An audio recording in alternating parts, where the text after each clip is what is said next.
நாம் கண்களை மூடி ஜெபிப்போம். சர்வ வல்லமையுள்ள எங்கள் நல்ல ஆண்டவரே, உம்மை நாங்கள் துதிக்கிறோம், ஸ்தோத்திரிக்கிறோம், நன்றி செலுத்துகிறோம். இந்த நாளில் எங்களை கூட்டி சேர்த்தேன், உமக்கு நன்றி. உம்மை மகிழ்ச்சி உள்ள, நன்றி உள்ள, துதி நிறைந்த இருதயத்தோடு துதித்து பாட, வாழ்த்தி பாட எங்களை பயன்படுத்தினீர். நன்றி. எங்கள் மத்தியிலே சாட்சிகளை எழுப்பினீர். உம்மை நாங்கள் துதிக்கிறோம். ஒவ்வொரு மக்களும் ஆண்டவரை ஒவ்வொரு விதமான பாதைகளில் பயணம் செய்து கொண்டிருந்தாலும் அவரவர்கள் வாழ்வில் நீர் நல்லவர் என்பதையும் நீர் போதுமானவர் என்பதையும் அவர்கள் வாழ்வின் தருணங்களிலே அனுபவித்த சாட்சிகளை இங்கே பகிர்ந்து கொண்டு உம்மை மகிமைப்படுத்தினார்கள். நமக்கு நன்றி செலுத்துகிறோம், உம்மை கனப்படுத்துகிறோம். ஆண்டவரே, புது வேத வசனத்துக்கு நேராக நாங்கள் கடந்து வருகிற போது நீர் எங்களோடு பேசுகிறீர். இப்பொழுது நீர் பேசும், நாங்கள் கேட்கிறோம். ஒரு வார்த்தைகளினாலே எங்களை ஆசீர்வதியும். நாங்கள் வெறுமையாய் அல்ல, ஆசீர்வதிக்கப்பட்டவர்களாய் கடந்து போக உதவி செய்யும். இயேசுவின் மூலம் ஜெபிக்கிறேன் பிதாவே, ஆமென். என்னோடு கூட திருப்பிக் கொள்ளுங்கள். லூக்கா 1 அதிகாரம் 53 வசனம். Luke chapter 1 verses 53. பசி உள்ளவர்களை நன்மைகளினால் நிரப்பி ஐஸ்வர்யம் உள்ளவர்களை வெறுமையாய் அனுப்பிவிட்டார். He has filled the hungry with good things and sent away the rich empty-handed. பசி உள்ளவர்களை நன்மைகளினால் நிரப்பினார். அதே வேளையில் ஐஸ்வர்யம் உள்ளவர்களை வெறுமையாய் அனுப்பிவிட்டார். He sent them away with empty hand என்று மரியாள் சொன்ன ஒரு வார்த்தை இது. இந்த பகுதி, இன்றைக்கு நாம் வாசித்த பகுதி, மரியாளுடைய பாடல் என்று சொல்வார்கள், சாங் ஆஃப் மேரி. இதனுடைய பின்னணி என்ன என்பது உங்களுக்கு நன்றாக தெரியும். இருந்தாலும் ஒரு சின்ன விளக்கம். கேப்ரியல் தூதன் நாசரேத் என்கிற ஊரிலே கன்னிகை மரியாளை சந்திக்கிறார். கடவுளுடைய செய்தியை சொல்லுகிறார். நீ கர்ப்பவதியாகி ஒரு குமாரனை பெறுவாய், அவருக்கு இயேசு என்று பெயரிடு. அவர் பெரியவர், உன்னதமானவர், தாவீதின் சிங்காசனம் அவருக்கு கொடுக்கப்படும் என்று சொல்லி. மரியாள் கேட்கிறாள், இது எப்படி ஆகும்? நான் புருஷனை அறியாத கன்னிகை ஆயிற்றே. கடவுளுடைய ஆவியானவர் உன் மீது வருவார், உன்னதமானவருடைய பலன் உன் மீது தங்கும். ஆகவே அந்த குழந்தை பரிசுத்தமுள்ள குழந்தை, தேவனுடைய குமாரன் எனப்படுவார் என்று சொல்லுகிறார். இந்த மகிழ்ச்சியான செய்தியை கேட்ட மரியாள் எழுந்து மலை நாட்டுக்கு போகிறாள். எலிசபெத்தை குறித்து கேள்விப்பட்டு மலை நாட்டுக்குள் போன எலிசபெத் வீட்டுக்குள் நுழைந்த மரியாள் நுழைந்து எலிசபெத்தை வாழ்த்துகிறாள். பிகாஸ் எலிசபெத்துக்கு நீண்ட நாட்களாக குழந்தை இல்லை. ஆகவே அவள் இப்பொழுது 6 மாத கர்ப்பமாய் இருக்கிறாள் என்கிற செய்தியை தூதன் சொன்னதனாலே வாழ்த்துகிறாள் அவள் கர்ப்பத்திற்காக. இந்த வாழ்த்துதல் செய்தி எலிசபெத்தினுடைய காதில் விழுந்தவுடனே அவள் வயிற்றில் இருந்த குழந்தை துள்ளுகிறது. உடனடியாக பரிசுத்த ஆவியானவரால் நிரப்பப்பட்ட எலிசபெத்து மரியாளை வாழ்த்துகிறார். மரியாளை வாழ்த்தி, என் ஆண்டவருடைய தாயார் என்னிடத்தில் வந்தது எத்தனை பெரியது என்று சொல்லுகிறாள். மரியாள் கர்ப்பமாய் இருக்கிறாள் என்று மரியாள் இன்னும் எலிசபெத்துக்கு சொல்லவில்லை. அவள் சொல்லவில்லை. ஆனால் கர்த்தருடைய ஆவியானவர் எலிசபெத்துக்குள் வந்து, இவளுக்குள் ஒரு குழந்தை உருவாகி கொண்டிருக்கிறது, அது உன்னுடைய ஆண்டவர் என்கிற வெளிப்பாட்டை எலிசபெத்துக்கு கொடுக்கிறது. ஆகவே எலிசபெத்து மரியாளை பார்த்து, நீ பாக்கியவதி, கர்த்தரால் சொல்லப்பட்டது உனக்கு அப்படியே நிறைவேறும் என்று சொல்லுகிறார். அந்த வார்த்தையை கேட்ட மரியாள் இப்பொழுது அதற்கு பதில் சொல்லுகிறாள். அதுதான் இந்த பாடல். அந்த பாடலிலே நீங்கள் நன்றாக கூர்ந்து கவனித்தால் மரியாளுடைய வேத அறிவு, வேதத்தை குறித்து அவள் அறிந்து வைத்திருக்கிற தன்மைகள் என்ன என்பது தெரியும். ஏறக்குறைய மரியாளுக்கு 18 வயது தான். 18 வயது ஒரு வாலிப பெண். வேதம் அச்சிடப்படாத நாட்கள், எல்லோரிடத்திலும் வேதம் இல்லாத நாட்கள். அந்த நாளிலே அந்த மரியாள் பாடின அந்த வசனங்களிலே, பாடல்களிலே எத்தனை வேத வசனத்தை அவர் பயன்படுத்தியிருக்கிறார் என்று நீங்கள் பாருங்கள். பழைய ஏற்பாட்டிலே அநேக வசனங்களை, 1 சாமுவேல் 2 அதிகாரத்திலே அன்னாளுடைய பாடல் ஒன்று உண்டு. முதல் வசனத்திலிருந்து 10 வசனம் வரைக்கும். அந்த அன்னாள் பாடலுக்கும் இங்கே மரியாள் பாடின பாடலுக்கும் ஏறக்குறைய ஒரு ஒற்றுமை உண்டு. அன்னாள் அங்கே அறிக்கையிடுகிறார் கடவுள் பரிசுத்தமானவர் என்று. மரியாள் இங்கே அறிக்கையிடுகிறார் கடவுள் பரிசுத்தமான, அவருடைய நாமம் பரிசுத்தமானது என்று. அன்னாள் சொல்லுகிறாள் மேன்மையானவர்களை அவர் தாழ்த்தினார் என்று, தாழ்மை உள்ளவர்களை அவர் உயர்த்தினார் என்று. மரியாள் சொல்லுகிறார் கடவுள் அதை தான் செய்தார் என்று. இப்படி பல்வேறு காரியங்களை வேதம் முழுவதும் உள்ள கடவுளுடைய பண்பு நலன்களை, குணநலன்களை மரியாள் இந்த ஒரு பாடலில் வெளிப்படுத்துகிறார். என்னென்ன பண்புகளை கடவுளை குறித்து அவர் சொல்லுகிறார் என்றால், கடவுளை குறித்து அவருக்கு என்ன புரிதல் இருக்கிறது? பிரியமானவர்களே, நம்மை போல வாரத்திற்கு ஒரு முறை அல்லது வாரத்திற்கு இருமுறை அல்லது நமக்கு சந்தர்ப்பம் இருக்கும் போதெல்லாம் யூடியூப்ல செய்தி கேட்கிற காலம் இல்லாது, அவ்விதமான காலம் அல்லாது. ஆனால் கேட்ட வார்த்தைகளை தன் இருதயத்தில் பதித்துக் கொள்ளுகிற காலம் அது. மோசே மலையின் மீது போனான். கடவுள் என்னென்ன செய்ய வேண்டும் என்று சொன்னாரோ அவை எல்லாவற்றையும் எழுதி கொடுக்கவில்லை, மனதில் பதித்துக் கொண்டு வந்து அமிதமாகவே எல்லா காரியங்களையும் செய்தான். அந்த காலத்திலே மரியாள் என்கிற ஒரு சின்ன பெண், 18 வயது விரும்பிய பெண், ஏறக்குறைய சகோதரருடைய பிள்ளையை போல, இன்னும் ஓரிரு ஆண்டுகள்ல அவங்க அந்த வயசுல இடக்கூடும், இவ்வளவு பெரிய பொண்ணுதான். ஆனா she knows everything about God. அவர் பரிசுத்தமானவர். முதலாவது அவர் வல்லமை உள்ளவர். 49ஆம் வசனம், அவர் வல்லமை உள்ளவர். அதே வசனத்தில் அவருடைய நாமம் பரிசுத்தமானது. 50ஆம் வசனத்தில் அவர் இரக்கம் உள்ளவர், தலைமுறை தலைமுறை தோறும் இரக்கத்தை காண்பிக்கிறவர். அதே 51ஆம் வசனத்தில் அவர் பராக்கிரமம் செய்கிறார். அதே வசனத்தில் அவர் சிதறடிக்கிறார் அகந்தை உள்ளவர்களை. அடுத்த வசனத்தில் சொல்லுகிறார் அவர் உயர்ந்தவர்களை தள்ளுகிறார். அதே வசனத்தில் சொல்லுகிறார் தாழ்ந்தவர்களை அவர் உயர்த்துகிறார். பசி உள்ளவர்களை நன்மையினால் நிரப்புகிறார். ஐஸ்வர்யவான்களை வெறுமையாய் அனுப்புகிறார். கடைசியாக 54-55 தன்னுடைய ஊழியக்காரனாகிய ஆபிரகாமுக்கு சொன்ன வாக்குப்படி இஸ்ரவேல் என்கிற ஒட்டுமொத்த மக்களையும் ஆதரித்தார். பாருங்க, அந்த பெண்ணுக்கு எவ்வளவு கடவுளை குறித்த ஒரு புரிதல் இருக்கிறது. It's very important for us to learn from மரியாள். வேதத்தை நாம் வாசிக்கிற வாய்ப்பு பெற்றிருக்கிறோம். பல்வேறு மொழியாக்கங்களை வீடுகளில் வைத்துக் கொள்ளுகிற வாக்கியம் பெற்றிருக்கிறோம். தமிழ், ஆங்கிலம். ஆங்கிலத்திலேயே 2-3 டிரான்ஸ்லேஷன்ஸ் நம்ம வச்சிருக்கிறோம் எல்லாரும். What is the use? Can you able to talk about God's goodness? இம்மீடியட்டா அந்த 18 வயது பெண்மணியால பாட முடிஞ்சது.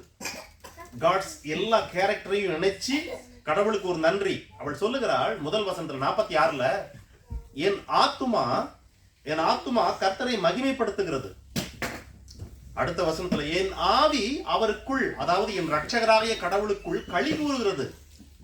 அவருடைய ஆவியும் அங்க இணையுது, அவருடைய ஆத்மாவும் இணைகிறது. We need to learn from that small girl, 18 years old young girl,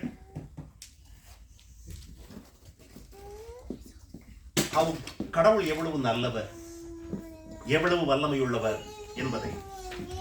இதிலே பிரியமானவர்களே, நாம் இன்றைக்கு எடுத்துக்கொண்ட வசனம் 53. பசி உள்ளவர்களை அவர் நன்மையினால் நிரப்புகிறார். This is one of the greatest quality characteristics of God. பசி உள்ளவர்களை நன்மையினால் நிரப்புகிறார். இங்கே சொல்லப்படுகிறதான பசி என்பது உடல் ரீதியான பசி அல்ல. அதை நாம் புரிந்து கொள்ள வேண்டும். நமக்கு பசி எடுத்தா நமக்கு சாப்பாடு தராரு என்பதல்ல அர்த்தம். அது அந்த நன்மை அது இல்லாது. வேதம் முழுவதுமே நன்மைகளை குறித்து அநேகம் சொல்லப்பட்டிருக்கிறது. உங்களுக்கு உங்க அத்தனை பேருக்குமே நன்றாக தெரிந்த சங்கீதம் 23:6 என்ன சொல்லுதுங்க? என் ஜீவன் உள்ள நாளெல்லாம் நன்மையும் கிருபையும் என்னை தொடரும். ஆக நன்மை என்பது ஒரு மனிதனுக்கு வாழ்வு முழுவதும் அவசியமானது. அதை சங்கீதக்காரன் கடவுளிடத்திலிருந்து பெற்றுக் கொள்ளுகிறேன் என்று சொல்லுகிறான். எப்படி என்றால், கடவுள் என்னை மேய்க்கிறார், நான் அவரது பலத்த கரங்களுக்கு கீழ் என்னை அடக்கி நிறுத்துகிறேன், அவர் என்னை போஷிக்கிறார், புல்லுள்ள இடங்களில் நடத்துகிறார், அமர்ந்த தண்ணீர்கள் அண்டையில் என்னை கொண்டு போய் விடுகிறார், என் ஆத்துமாவை காப்பாற்றுகிறார், என்னை நீதியின் பாதையில் நடத்துகிறார், அவருடைய கோலும் தடியும் என்னை காப்பாற்றுகிறது, என் சத்துருக்கள் முன்பில் எனக்கு ஒரு பந்தியை ஆயத்தப்படுத்துகிறார், என் தலையை எண்ணெயால் நிறைக்கிறார், அபிஷேகம் செய்கிறார். ஆகவே என் ஜீவனுள்ள நாளெல்லாம் நன்மை என்னை தொடரும். இதையெல்லாம் நடப்பதின் வழியாக மட்டுமே கடவுளுடைய நன்மை அவருடைய வாழ்வில் கிடைக்கிறது. இது சங்கீதக்காரனுடைய ஒரு அனுபவம். இதே சங்கீதக்காரன் சங்கீதம் 34:10 எழுதியிருக்கிறாரு, சிங்க குட்டிகள் முதலாய் தாழ்ச்சி அடைந்து பட்டினியாயிருக்கும் கர்த்தரை தேடுகிறவர்களுக்கு ஒரு நன்மையும் குறைவுபடாது, ஒரு நன்மையும் குறைவுபடாது. Not even a single one, not even a slightest one or smallest one. இல்ல, இந்த ஒரு நன்மையும் குறைவுபடாது, not even a single one அப்படின்றதுல நம்ம இதெல்லாம் எடுத்துக்கொள்வோம் என்றால் நம்ம இயல்பாகவே மனிதர்கள் உலக ரீதியான காரியங்களை தான் அதிகமாய் பார்ப்போம். நமது கண்களுக்கு அது பெரிதாய் தெரியும். ஆனால் சொன்னவர் கடவுள், அவர் எதை சொல்லுகிறார் என்றால், மனித குலமாகிய நாம் அவரிடத்தில் சேர்வதற்கு, அவருடைய பிள்ளை என்கிற உரிமையை பெறுவதற்கு, அவரோடு இணைந்து வாழ்வதற்கான அவசியமான நன்மைகளை அவர் ஒன்றையும் குறைத்து விடுவதில்லை. ஏன்னா நமக்குன்னு ஒரு ப்ரீடிஸ்டின்டு பொசிஷன் இருக்குதுங்க. ஏற்கனவே கடவுள் நமக்கென்று நியமித்து வைத்த ஒரு நிலை, ஒரு பொசிஷன் இருக்குதுங்க. அந்த பொசிஷனை நாம் அடையணும், அந்த நிலையை நாம் எட்ட வேண்டும் என்பதுதான் கடவுளுடைய தீர்மானம், திட்டம். அதற்கு அவசியமான எல்லா நன்மைகளையும், ஒரு நன்மையும் கூட குறைத்து விடாதபடி அவர் பார்த்துக் கொள்ளுகிறார். ஆனால் there may be a condition apply. There is a condition. இந்த உலகத்தில் அந்த கண்டிஷனை மறைத்து விடுகிற பழக்கம் உண்டு. குறிப்பாக வேதத்தின் அங்கங்க கொடுக்கிற செய்திகள்ல கடவுள் உன்னை ஆசீர்வதிக்கிறார் என்று சொல்வார்கள். ஆனால் அந்த ஆசீர்வாதத்திற்கு கடவுளுடைய பலத்த கரங்களுக்கு கீழ் நீ அடங்கி இருக்க வேண்டும் என்பதை சொல்வதில்லை, கண்டிஷனை சொல்றதில்லை. ஒன்லி பிளஸிங்ஸ் மட்டும் தான் சொல்றாங்க. But there is condition. அதே போல நீங்கள் சங்கீதம் 84:11 நீங்கள் பார்க்கும்போது, உத்தமமாய் நடக்கிறவர்களுக்கு நன்மையை வழங்காதிரார். உத்தமமாய் நடக்கிறவர்களுக்கு, those who are walk in honesty, in truth, அவர்களுக்கு God will not withhold any goodness. ஆங்கில வேதம் சொல்லுது, அவர் ஒரு நன்மையும் பிடித்து வைத்துக் கொள்வதில்லை. அவர்களுக்கு என்று அளக்கப்படுகிறதான படி கடவுள் அண்டை வந்து சேர்வதற்கு, கடவுளுடைய பிள்ளை என்கிற உரிமையை பெறுவதற்கு, இயேசுவின் சாயலை அடைவதற்கு உங்களுக்கு என்று நியமித்து வைத்திருக்கிற எந்த நன்மையையும் அவர் பிடித்து வைத்துக் கொள்வதில்லை. there is a condition. உத்தமமாய் நடக்கிறவர்களுக்கு. ஆக ஈச் அண்ட் எவ்ரி நன்மை நாம் பெற்றுக் கொள்வதற்கும் கடவுள் ஒரு அண்டர்லைன் வச்சிருக்காரு, ஒரு condition, a small condition. we need to clearly, நாம் எப்பொழுதுமே அந்த கண்டிஷனை பார்க்க கற்றுக்கொள்ள வேண்டும். அதாவது கடவுள் வைத்திருக்கிற அந்த வழிமுறை, அதை பார்க்க வேண்டும். அதை விட்டு விட்டு we cannot bypass that one to reach the goodness. It won't happen in that way, my dear brothers and sisters. It is not in that way. உத்தமமாய் நடக்கிறவர்களுக்கு அவர் ஒரு நன்மையும் பிடித்து வைத்துக் கொள்வதில்லை. He will grant every goodness for them. இதெல்லாம் பழைய ஏற்பாட்டினுடைய வாக்கியங்கள். நீங்கள் அப்படியே வாங்க சங்கீதம் 103க்கு அதனுடைய 5ஆம் வசனம். நன்மையினால் உன் வாயை திருப்தியாக்குகிறார். ஆங்கில சொல்லுது, He satisfied your ears or your life with goodness. கடவுள் உங்கள் வருஷங்களை நன்மையினால் நிரப்புகிறார் என்று சங்கீதக்காரன் சொல்கிறான். கடவுளை துதித்து பாடு. ஏன் பாட வேண்டும் என்றால், ஏன் பாடு? ஆத்துமாவை நன்றி சொல்லு. ஏன் சொல்ல வேண்டும்? அவர் உன் அக்கிரமங்களை மன்னித்தார், உன் நோய்களை குணமாக்கினார், உன்னை நன்மையினால் முடிசூட்டுகிறார். உன் வயது கழுகுக்கு சமானமாய் வால வயது போல் திரும்பும். ஆகவே கடவுளை துதி. இது சங்கீதக்காரனுடைய வழிமுறை. கடவுள் நமக்கு செய்த நன்மைகளை நாம் மறந்து விடுகிற சூழல் நமது வாழ்க்கையில் அநேகருக்கு அநேக முறை அல்லது எல்லோருக்கும் அவ்வப்போது ஏற்படுகிறது. நாம் எதிர்பார்க்கிற ஒரு காரியம் நமக்கு கிடைக்கவில்லை என்கிற போது நாம் பெற்றுக்கொண்ட அநேக நன்மைகளை மறந்து விடுகிறோம். காரணம், நம்மளுடைய கான்சென்ட்ரேஷன் நாம் எதிர்பார்த்த அந்த சின்ன ஒரு காரியத்தில் இருக்கும்போது நாம் பெற்றுக்கொண்ட அநேக நன்மைகளை மறந்து விடுகிறோம். ஆனால் இந்த சங்கீதக்காரர் சொல்றார், no no, God has forgiven you. அவர் உன் அக்கிரமங்களை மன்னித்து உன் நோய்களை குணமாக்கி உன் பிராணனை விலக்கி அழிவுக்கு விலக்கி மீட்டு உன்னை கிருபையினால் இரக்கத்தினால் முடிச்சூட்டி நன்மை உனக்கு காண்பித்திருக்கிறார். எனது உன் வாழ்வு நன்மையினால் நிரம்பி இருக்கிறது. இதுதான் பழைய ஏற்பாட்டினுடைய வழிமுறைகள். இன்னும் ஒரு வசனத்தை காட்டிவிட்டு நான் போகிறேன். சங்கீதம் 107:8 தமிழ்ல, 9 இங்கிலீஷ்ல. In English it is 9, in Tamil it is 8. தாகமுள்ள ஆத்துமாவை கர்த்தர் திருப்தியாக்கி பசியுள்ள ஆத்துமாவை நன்மையினால் நிரப்புகிறார். இது பாபிலோன் சிறையிலிருந்து மக்கள் திரும்ப இஸ்ரவேல் தேசத்திற்கு வருகிற வழியிலே அவர்கள் அநேக பசியினாலே வருந்தினார்கள், தாகத்தினாலே வருந்தினார்கள். அவிதமாய் அவர்கள் வருந்தின போது, இல்லாமல் இருந்த போது கடவுள் அவர்களை நிரப்பினார் நன்மையினால் என்று சங்கீதக்காரன் எழுதி வைத்திருக்கிறான். இப்பொழுது we come back to Luke 1:53. இங்கே மரியாள் சொல்லுகிறார், he has filled the hungry with the good things. பசியா இருக்கிறவனுக்கு உணவு கொடுப்பது அல்ல இது, நான் ஏற்கனவே சொன்னது போல a good things. அதே வேளையில் வெறுமையாய் அனுப்புகிறார் ஐஸ்வர்யவான்களே என்று சொல்லுகிறார். அப்போ கடவுளிடத்தில் வருகிற இரண்டு விதமான மனிதனை குறித்து சொல்லப்படுகிறது. ஒருவன் பசியா இருக்கிறான், ஒருவன் ஐஸ்வர்யவானா இருக்கிறான். அப்போ ஐஸ்வர்யவான் வருகிறான் கடவுள் அண்டையில், அவன் போகிறான் with empty hand, காலியான கையோடு போகிறான். வசனம் சொல்லுது, God sent him away with empty hand. அவன் வரான், but God sent him away with empty hand. ஆனால் பசி உள்ளவனை கடவுள் திருப்தியாக்குகிறார். அப்ப இது எந்த விதமான ஒரு பசியை சொல்லுகிறது? கடவுள் யாரை எம்டி ஹேண்டோட அனுப்புகிறாரு? சர்ச்சுக்கு வர ஒருத்தன் எம்டியோட போக முடியும்னா எப்படி என்றால், இங்கே கடவுளுடைய ஒரு குறிப்பிட்ட குணத்தை குறித்து சொல்லுகிறார். பிரியமானவர்களே, இதை நீங்கள் புரிந்து கொள்வதற்கு I want to turn you to Matthew chapter 5. மத்தேயு 5 verse 6.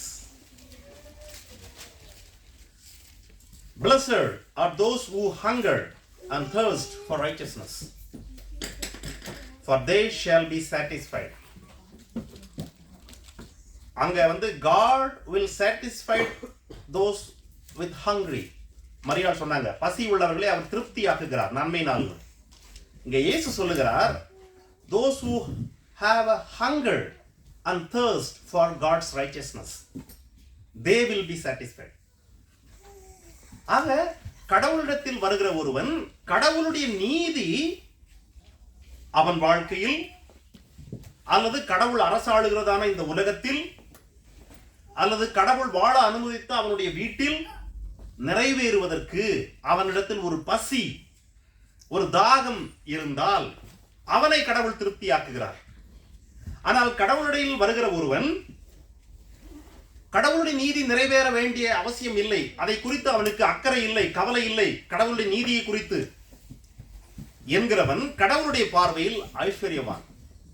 எதில் என்றால், அவனிடத்தில் கடவுளிடத்தில் தன்னை தாழ்த்துகிற ஒரு தாழ்மை இல்லை. தன்னுடைய தேவையை, கடவுளுடைய நீதி தன் வாழ்க்கையில் நிறைவேற வேண்டும் என்கிற தேவையை உணராத ஒரு ரிச்னஸ் அவன்கிட்ட இருக்குது, ஒரு ஐஸ்வர்யம் அவனிடத்தில் இருக்கிறது.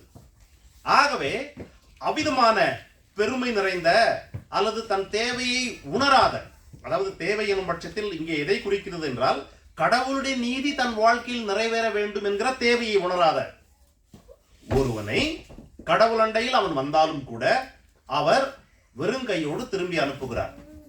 ஆனால் கடவுளுடைய நீதியை தேடுகிற, அந்த நீதிக்காக பசியோடு வாஞ்சையோடு நிற்கிற ஒரு மனிதனை கடவுள் முழுவதுமாய் சாட்டிஸ்ஃபைட் பண்றாரு. He satisfied their hunger.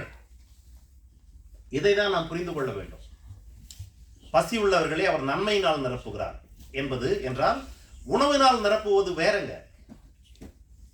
உணவு என்பது ஒரு போஜனம், அவ்வளவுதான். ஆனால் நன்மைகளினால் கடவுள் சொல்ல வேதம் இயேசு என்ன சொன்னாரு? இந்த மலை பிரசங்கத்தினுடைய முடிவிலே முதலாவது தேவனுடைய ராஜ்யத்தையும் அவருடைய நீதியும் தேடுங்கள், அப்பொழுது இவைகள் எல்லாம், இந்த இவைகள் என்பதுதான் நன்மை இல்லையா?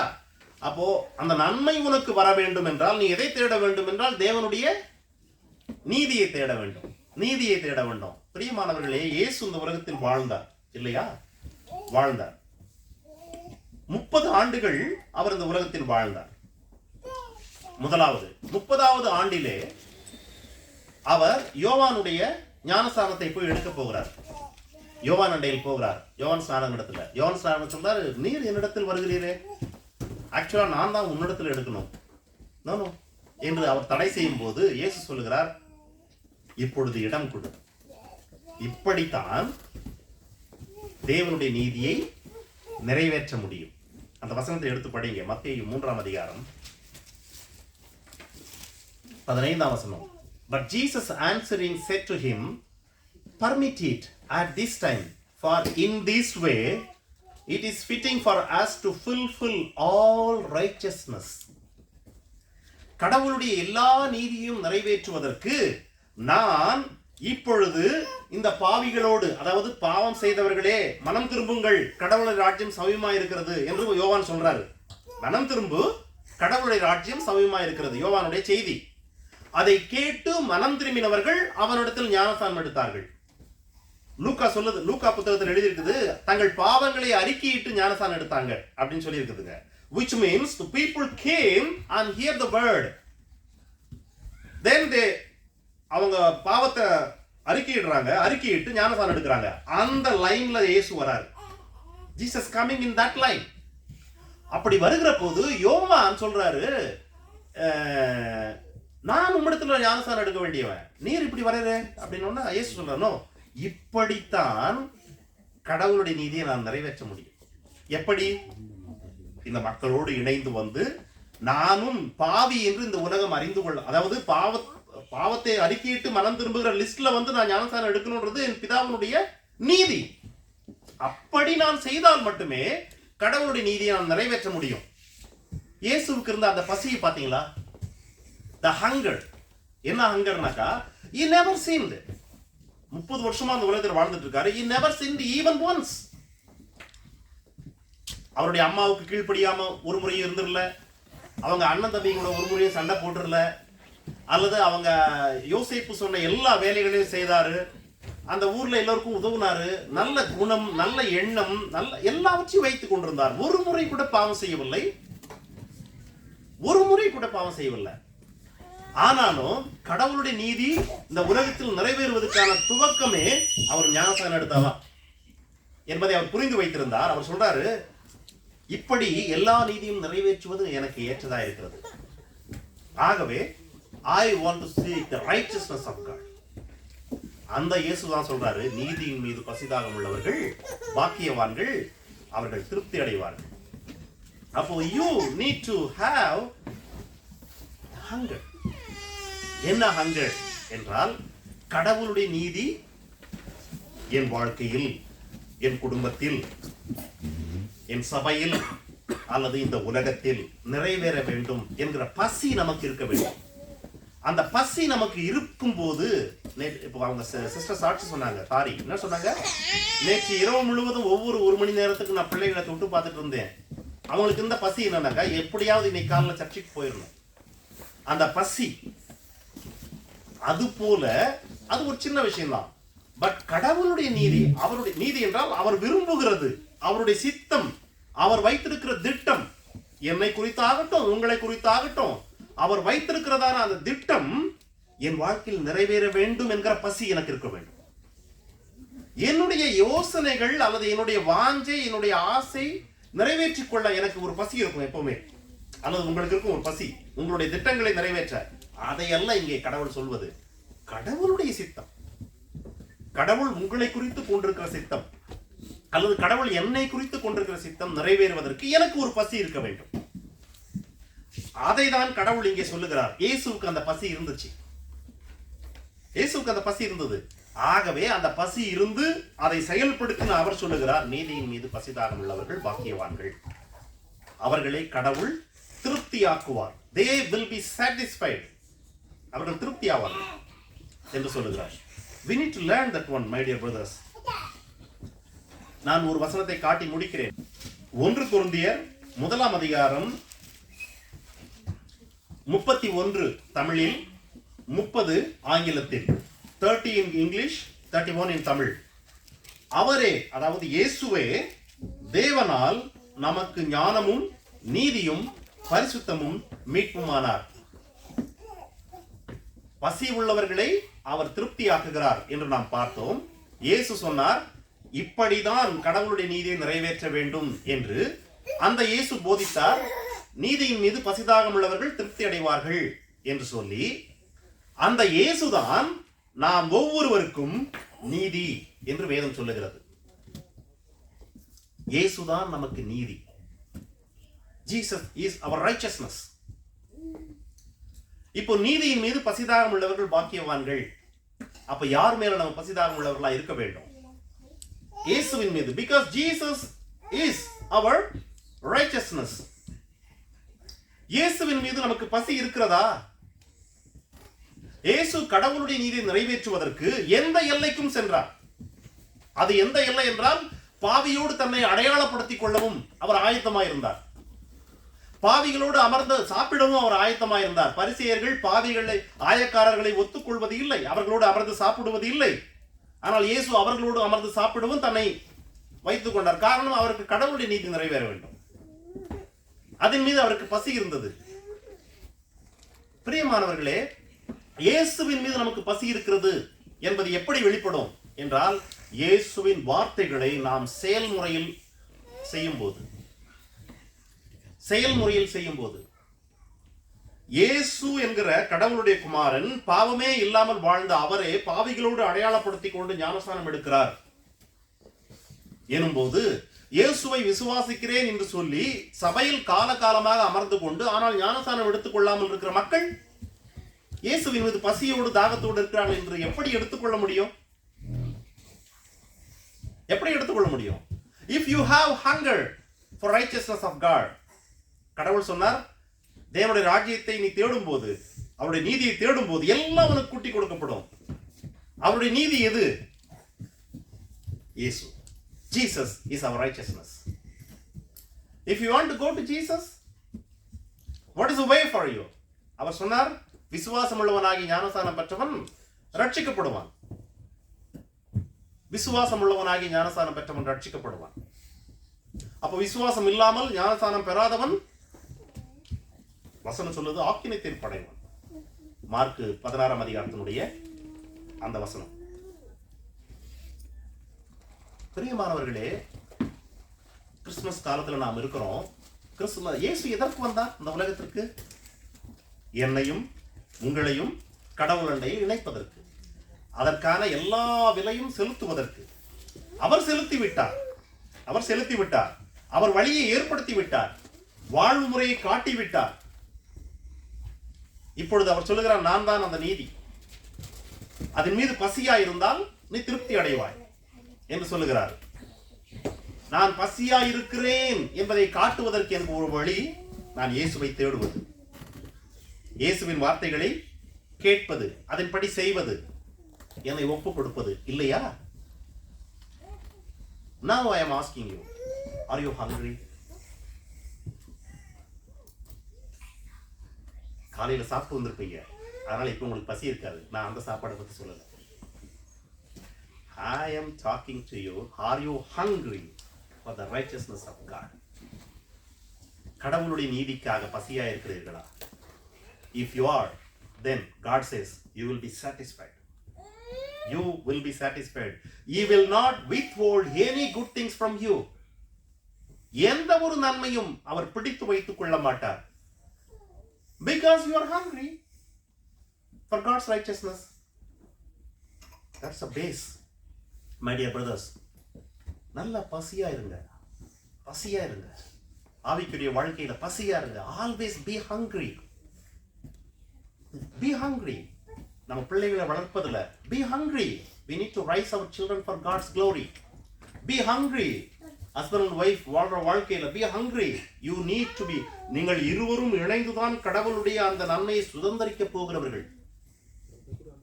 கடவுள் தருகிறதான அந்த வாக்குகளை சுதந்தரிக்க நீங்க ரெண்டு பேரும் இணைந்து be hungry to live a happy, peaceful and godly life. வேலை செய்கிற இடத்துல be hungry to உங்கள் மூலமாக கடவுளுடைய நீதி நிறைவேறுவதற்கு be hungry. வேலையில நீங்க உங்களுடைய வேலை நேரத்திற்கு நீதி நிறைவேற பசியா இருக்கீங்களா? நமக்கு நம்மளுடைய சிச்சுவேஷன் அதுதான். We cannot talk about somebody else. We can talk about ourselves. நாம அதுல பசியா இருக்கிறோமா?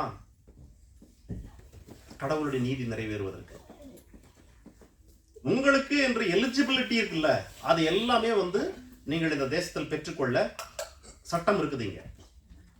அதை மீறி நாம் எதையும் பெற்றுக்கொள்ள ஆசைப்படக்கூடாது.